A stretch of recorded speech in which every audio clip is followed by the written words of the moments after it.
Married to your church, you're married to the ministry. I've called you to prepare the church, because the church will only be married to one, and that is to me. The church is not yours, Bill. And I want you to go. The pastors will come to you.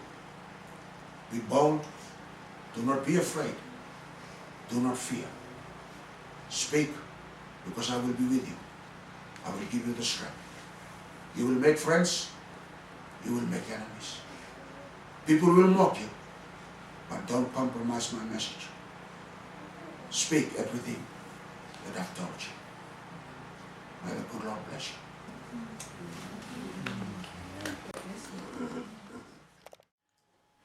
My part in this whole situation was I was asked to go and pray for Pastor Bill, along with many other people who were also praying for him.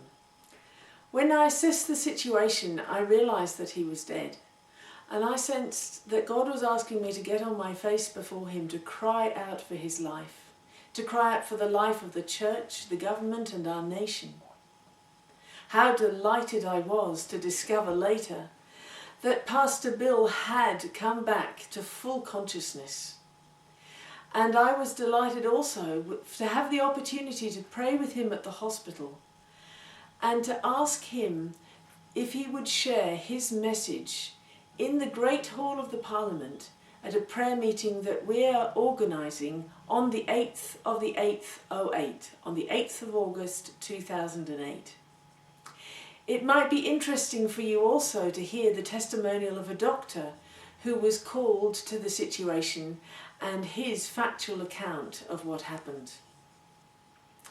He said, "I am a reconstructive surgeon who also has an interest in emergency medicine and trauma, due not only to my immediate clinical duties in Melbourne, but also by way of my involvement in a medical service offered in Fiji, where I treat acute injuries as well as the usual gamut of plastic and reconstructive surgery cases. My family and I were present at the Parliament House prayer meeting in October, and during the meeting was called to assist with the resuscitation of a well-built Fijian man who had collapsed. Because the ushers knew that I was a doctor, they called me to help. But as it turned out, the man, when he collapsed, was actually standing between a doctor and a fireman who was trained in EMT. By the time I'd arrived on the scene, these two had commenced cardiopulmonary resuscitation, which is just a two-man job. So there was not much for me to do other than observe.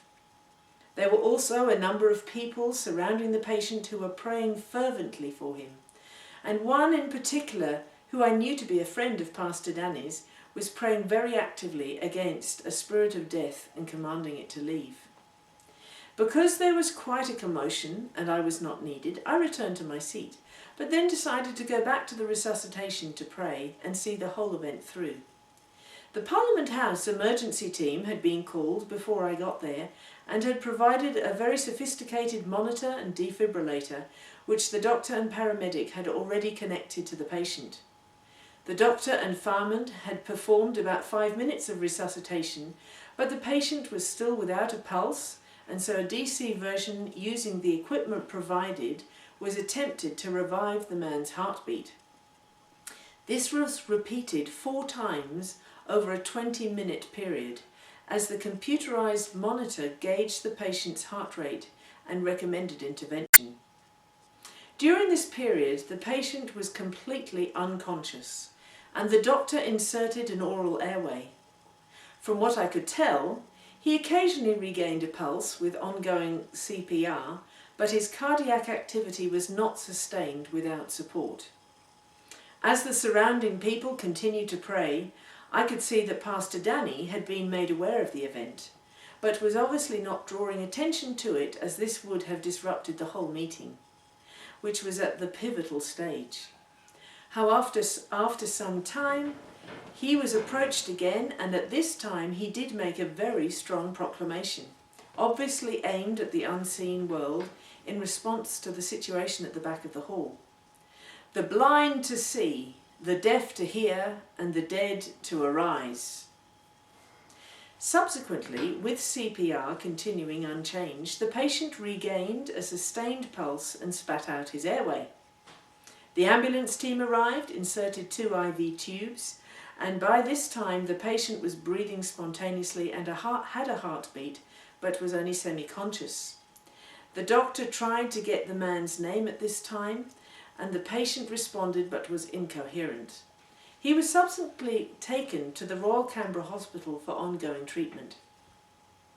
It was very clear to me as an expert witness that various divine interventions had taken place, from the positioning of the people within the hall, the prompt and ready availability of the resuscitation equipment, to the ability of the team to coordinate and carry out the CPR. However, I have seen many instances where all these variables have failed to produce the required outcome, and I believe that the intervention in prayer and proclamation was key to turn around this situation that saved this man's life. I remember very clearly wondering what this patient was experiencing and was hoping that one day I could find out. This is my best recollection of events, sincerely given by Dr. John Crock. Here is another story from another bystander who was a nurse who observed all that happened. Rob and I were sitting a few rows away with some other people that we knew, and we'd driven up that morning specifically for prayer at the Parliament House. I'm a registered nurse almost for 30 years, and my husband and Rob with us were our assistants in nursing. We were all worshipping when I heard a noise on my left and noted a number of people clearing a space. I moved slightly to get a better view and noted that a man was doing CPR, resuscitating the man on the ground. He was very competent, so I did not offer my services. I knew that the man on the ground had had a cardiac arrest by the noise that he made when he went down. We kept worshipping and praying for the man as well as what was being prayed for from the front. Soon after the medics arrived and obviously touched a monitor, Karen, my friend, alerted me to the alarm on the machine by asking me if the man was dead. I automatically assumed no, but after listening for a moment to the prolonged beep, realised that yes, he was dead. We began to pray in earnest for his revival. Pastor Danny, at around the same time, came onto the podium and began to pray and rebuke the spirit of death. Soon after this, the beep began to sound much more normal, and they put the man onto the trolley with oxygen and took him out. I would presume all this took around 20 to 25 minutes, and I was very pleased to hear that the man had survived, as I had inquired after the meeting, but no one knew any more than I had observed. I am very happy for my testimony to be shared, and my name is Robin Nelson from the Pastors Gospel Fellowship, Merimbula, New South Wales.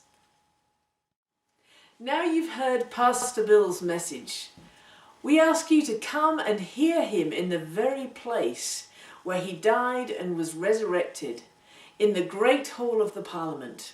We will be gathering to pray there again on the 8th of August 2008, starting at 8 o'clock in the morning. Come and join us and pray for Australia. That's all.